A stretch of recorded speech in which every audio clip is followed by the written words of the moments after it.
எல்லாருக்கும் வணக்கம். வாங்க பிப்ரவரி 13, 2026 வெள்ளிக்கிழமைக்கான நம்ம வழிகாட்டிய பார்ப்போம். இன்னைக்கு ரொம்பவே ஒரு முக்கியமான நாள். அத பத்தி தான் நம்ம விரிவா தெரிஞ்சுக்க போறோம். இன்னைக்கு அப்படி என்ன ஸ்பெஷல்னு கேக்குறீங்களா?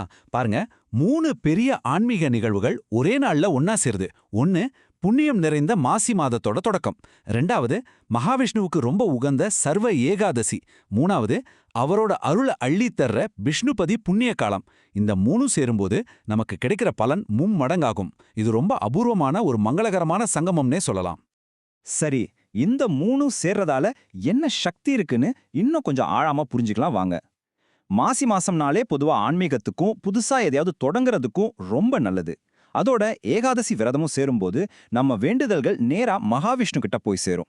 இந்த ரெண்டும் விஷ்ணுபதி புண்ணிய காலம்ங்கிற அந்த அருள்வாசல் திறக்கிற நேரத்துல இணையும் போது நம்மளோட பிரார்த்தனைகளுக்கு ஒரு தனிப்பட்ட சக்தியே கிடைக்குது. அது மட்டும் இல்லைங்க, இன்னைக்கு நாள் முழுக்கவே ஒரு சுபமுகூர்த்த நாளாவும் அமைஞ்சிருக்கு. அதனால புதுசா தொழில் தொடங்குறது, வீட்ல விசேஷம் பண்றதுன்னு நீங்க எதை செஞ்சாலும் நாள் முழுக்க ஒரு நல்ல பாசிட்டிவ் எனர்ஜி நம்ம கூடவே இருக்கும். ஓகே, இந்த நாளோட ஆன்மீக சக்தியை பத்தி நல்லா தெரிஞ்சுக்கிட்டோம். இப்போ நம்மளோட அன்றாட வேலைகளை இந்த நல்ல சக்தியோட எப்படி சரியா இணைச்சுக்கிறதுன்னு பார்க்கலாம். அதுக்கு நமக்கு வழிகாட்டுறது தான் பஞ்சாங்கம். என்ன நேரத்துல என்ன பண்ணா நல்லதுன்னு தெரிஞ்சுக்கலாம் வாங்க. குறிச்சு வச்சுக்கோங்க. இன்னைக்கான நல்ல நேரம் காலையில 9:30 மணிலிருந்து 10:30 மணி வரையும், அப்புறம் சாயங்காலம் 5 மணிலிருந்து 6 மணி வரையும் இருக்கு. உங்களோட முக்கியமான வேலைகளை இந்த நேரத்துல திட்டமிடுறது ரொம்ப நல்லது. அதே சமயம் ராகு காலம் காலையில 10:30லிருந்து 12 மணி வரையும், யமகண்டம் மதியம் 3லிருந்து 4:30 மணி வரையும் இருக்கு. சோ இந்த நேரங்கள்ல புது முயற்சிகளை தவிர்த்துறது ரொம்பவே நல்லது. இங்க ஒரு முக்கியமான குறிப்பு. இன்னைக்கு கார்த்திகை ரோகிணி நட்சத்திரக்காரங்களுக்கு சந்திராஷ்டமம், அதாவது ரிஷபராசி நண்பர்களுக்கு. நீங்க இன்னைக்கு எந்த ஒரு புது வேலையையும் ஆரம்பிக்காம இருக்கிறது நல்லது. மத்தவங்க கிட்ட பேசும்போதும் சரி, முடிவெடுக்கும் போதும் சரி, ரொம்ப அமைதியாகவும் நிதானமாகவும் இருங்க. அடுத்ததா நம்ம எல்லாரும் ரொம்ப ஆவலா எதிர்பார்த்துட்டு இருக்கிற பகுதிக்கு வந்தாச்சு. வாங்க, இன்னைக்கு உங்க ராசிக்கு என்ன பலன்கள் சொல்லுதுன்னு ஒன்னொன்னா பார்க்கலாம். மேஷராசி அன்பர்களுக்கு இன்னைக்கு ஒரு நிறைவான நாளா இருக்க போகுது. நீங்க மனசுல என்ன நினைச்சிருந்தாலும் சரி, அது எந்த தடையும் இல்லாம அழகா நடந்து முடியும். சந்தோஷமா இருங்க. ரிஷபராசி நண்பர்களே, நாம முன்னாடியே சொன்ன மாதிரி உங்களுக்கு இன்னைக்கு சந்திராஷ்டமம். அதனால உங்க உடல் நலத்துல கொஞ்சம் கூடுதல் கவனம் வச்சுக்கோங்க. முடிஞ்ச வரைக்கும் அமைதியா இருந்தாலே இந்த நாளை சூப்பரா கடந்துடலாம்.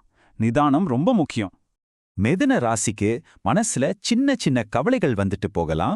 ஆனா அதுக்காக ரொம்ப யோசிக்காதீங்க. கொஞ்ச நேரம் பிரார்த்தனை, தியானம் பண்ணீங்கன்னா மனசுக்கு நல்ல தெளிவும் அமைதியும் கிடைக்கும். கடகராசி அன்பர்களே, ரெடியா இருங்க. உங்களோட விடாமுயற்சிக்கு இன்னைக்கு ஒரு பெரிய சாதனை காத்துட்டு இருக்கு. குறிப்பா நீங்க வேலை செய்யற இடத்துல உங்களுக்கு பாராட்டுகள் குவிய போகுது. ரொம்ப உற்சாகமான நாள். சிம்ம ராசிக்கு இன்னைக்கு தேவையில்லாம சினம், அதாவது கோபம் வர வாய்ப்பு இருக்கு. அதனால பேசும்போது வார்த்தைகள்ல கொஞ்சம் கவனம் வச்சுக்கோங்க. ஒரு நிமிஷம் யோசிச்சு பேசினா நிறைய பிரச்சனைகளை தவிர்த்திடலாம். அமைதியா இருக்க முயற்சி பண்ணுங்க. கன்னிராசி அன்பர்களே, இன்னைக்கு எல்லாத்துலயுமே கொஞ்சம் எக்ஸ்ட்ரா கவனம் தேவைப்படுற நாள். முக்கியமா ஏதாவது முக்கியமான டாக்குமெண்ட்ஸ்ல கையெழுத்து போடுறதுக்கு முன்னாடி 1க்கு 2 தடவை நல்லா யோசிச்சுட்டு பண்ணுங்க. துலாம் ராசிக்காரங்களுக்கு தொழில் வியாபாரம் பண்றவங்களுக்கு நல்ல விருத்தி இருக்கும். அதாவது வளர்ச்சியும் லாபமும் நிச்சயம் உண்டு. உங்களோட பணப்புழக்கமும் இன்னைக்கு நல்லாவே இருக்கும். நம்பிக்கையோட செயல்படுங்க. விருச்சிக ராசி அன்பர்களுக்கு வேலை விஷயமா இன்னைக்கு கொஞ்சம் அதிக அலைச்சல் இருக்க வாய்ப்பு இருக்கு. அதனால உடம்பு சோர்வாகலாம். உங்களுக்காக கொஞ்ச நேரம் ஒதுக்கி நல்லா ஓய்வு எடுத்துக்கிறது ரொம்ப அவசியம். தனுசு ராசிக்கு நீங்க செய்யற வேலையில சில சின்ன சின்ன தடங்கல்கள் வரலாம். ஆனா கவலைப்படாதீங்க. உங்க இயல்பான பொறுமையை கையாண்டாலே போதும். அந்த தடைகளை ஈஸியா தாண்டி ஜெயிச்சிரலாம். மகர ராசி அன்பர்களே, நீங்க எதிர்பார்த்துக்கிட்டு இருக்கிற சில விஷயங்கள் இன்னைக்கு கொஞ்சம் தாமதம் ஆகலாம். ஆனா அதுக்காக வருத்தப்படாதீங்க.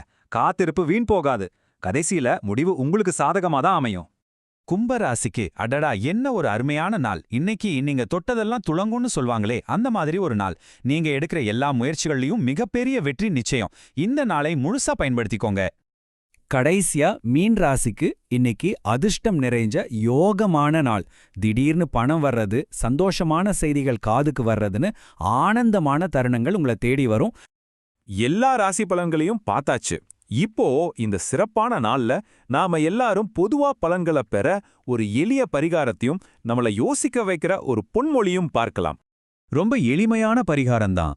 இன்னைக்கு விஷ்ணுபதி புண்ணியகாலம்ங்கிறதுனால மகாவிஷ்ணுவை வழிபடுறது ரொம்ப ரொம்ப விசேஷம்.